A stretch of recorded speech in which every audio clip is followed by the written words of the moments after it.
Seeing that God had brought me to a place to which I had had no intention of coming, I concluded that He wished me to pay homage to the holy sites of Cyprus.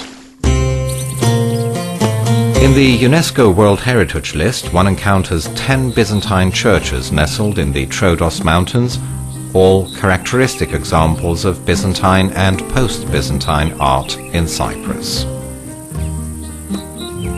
To the south of Nikitari village and nestled in the pine-clad foothills of the Troodos mountain range, one comes across the only remnant of the Forvia monastery, known also as Panagia Asinu, which was founded by Magistrus Nikephoros Kyrios in 1099.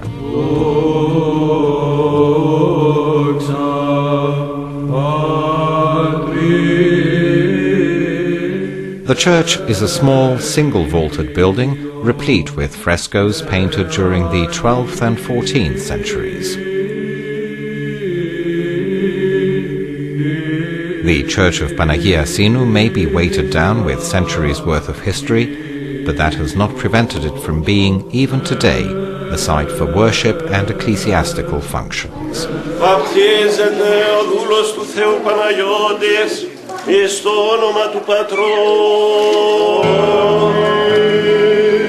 The narthex was painted in 1332 to 33, and the theme of its frescoes revolves around the Last Judgment.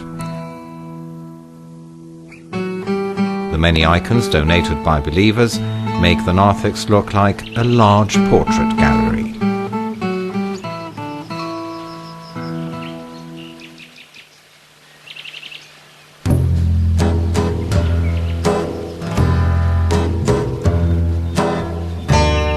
I arrived subsequently to a small monastery right next to the main road, and each and every traveller takes pleasure in visiting it to rest for a while.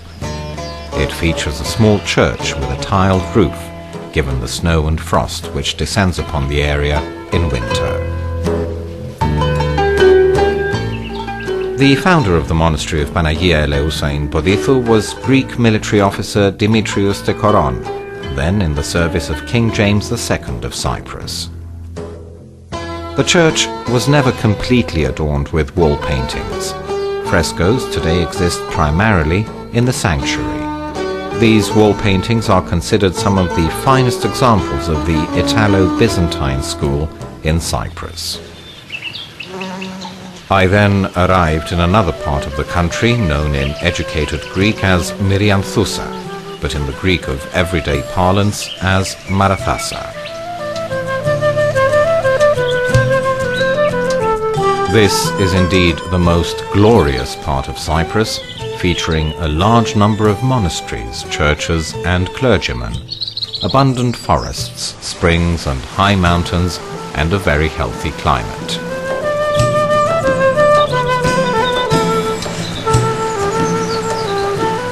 While there, I visited the monastery known in Greek as Aios Ioannis o Lambadistis.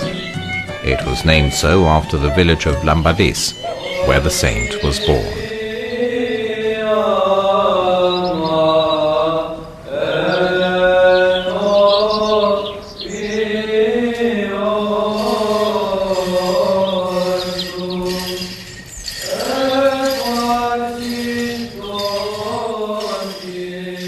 The oldest section of the church still standing is the Catholicon, dedicated to Saint Heraclidius, a domed cruciform structure dating back to the 11th century.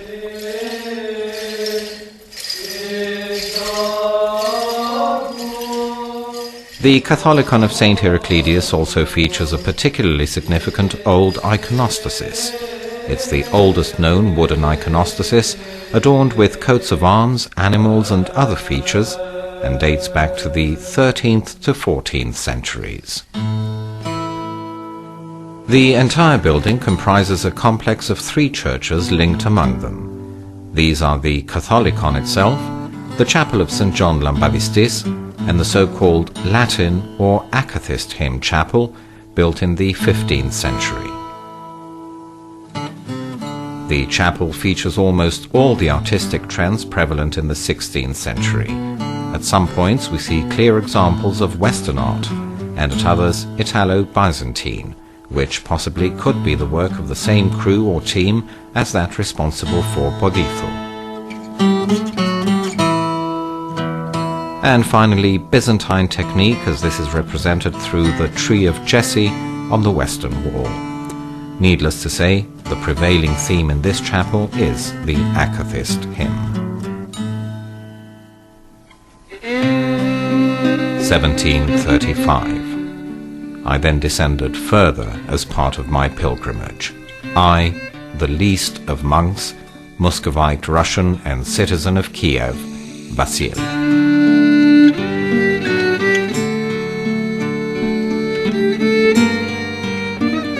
Looking over the village of Mutulas is the old church of the Virgin Mary. It's a small, wooden-roofed, single-aisled church, the oldest of its kind in Cyprus.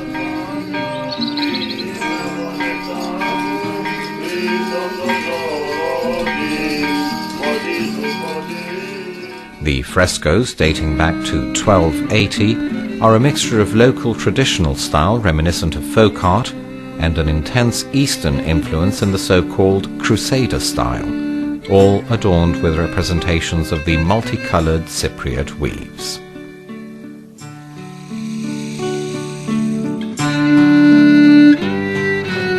A short distance further up, in the Pedoulas community, we come across the Church of the Archangel Michael.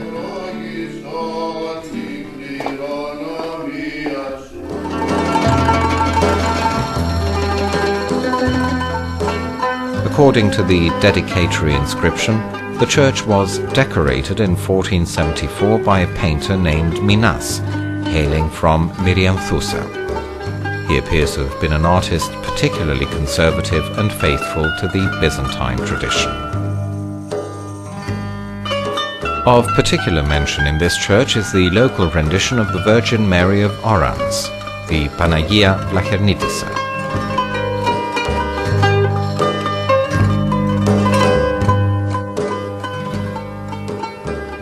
Contemporary with the church itself is the painted templon, bearing both the Lusinian coat of arms and the Byzantine double-headed eagle.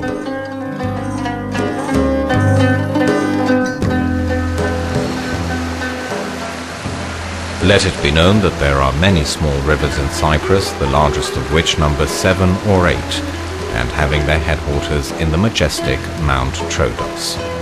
These provide power to a large number of mills and also lead to significant profit by irrigating trees and fields, following which they pour out into the sea. The Church of the Holy Cross at Belendri was subject to many additions and interventions between the 12th and 16th centuries.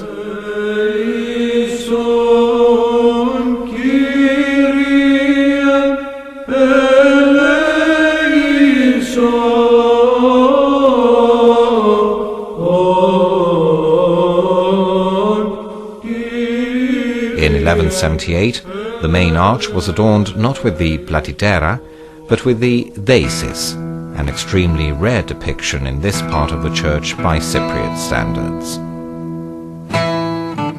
This church also contains the most detailed depiction of the life of the Virgin Mary, which still exists on the island.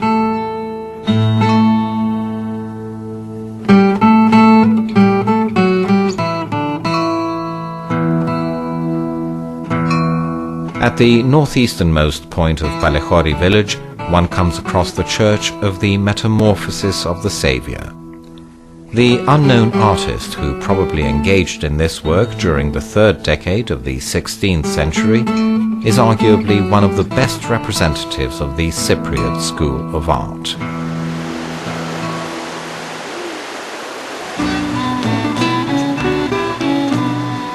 Having spent 3 days climbing and descending hard-to-walk roads and tracks, and admiring the beauties and sights of the famous Mount Troodos, we descended to a new monastery. Its name, Aios Nikolaos Distekis.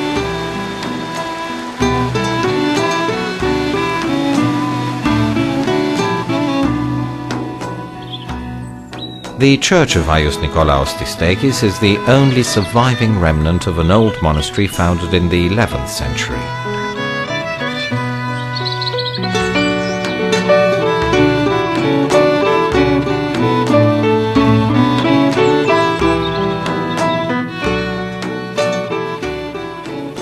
a domed cruciform architectural style and is replete with wall paintings and overlays covering a period of at least 5 centuries.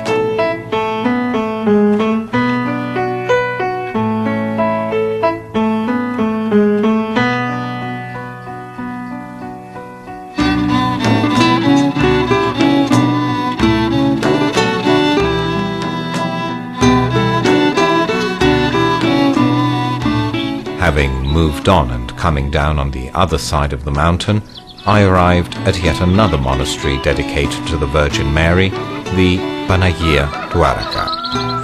In addition to the later frescoes dating back to the 14th and 17th centuries on the external surface of the north wall, the adornment of the Panagia Dwaraka Catholicon was, according to the dedicatory inscription, funded in 1192 by Leon Afthendis.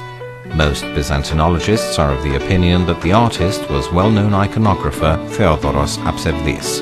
The iconography encountered in the Panagia Dwaraka constitutes an excellent example of the hagiography of the later Komnenian period, not only as far as Cyprus is concerned, but also for the entire realm of Byzantine art. And I came to another monastery, called Stavros ton Diosmaton, or Ayasmaton. The church is a wooden-roofed, single-aisled building, surrounded on all 4 sides by a portico covered by the same steep-pitched roof. This covered portico is the only example of its kind in Cyprus.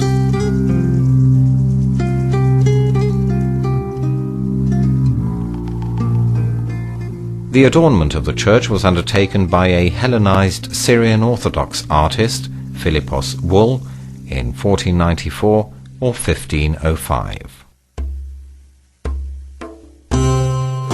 I have endeavored to describe those sites worthy of description, even though I am not at all versed in any form of art.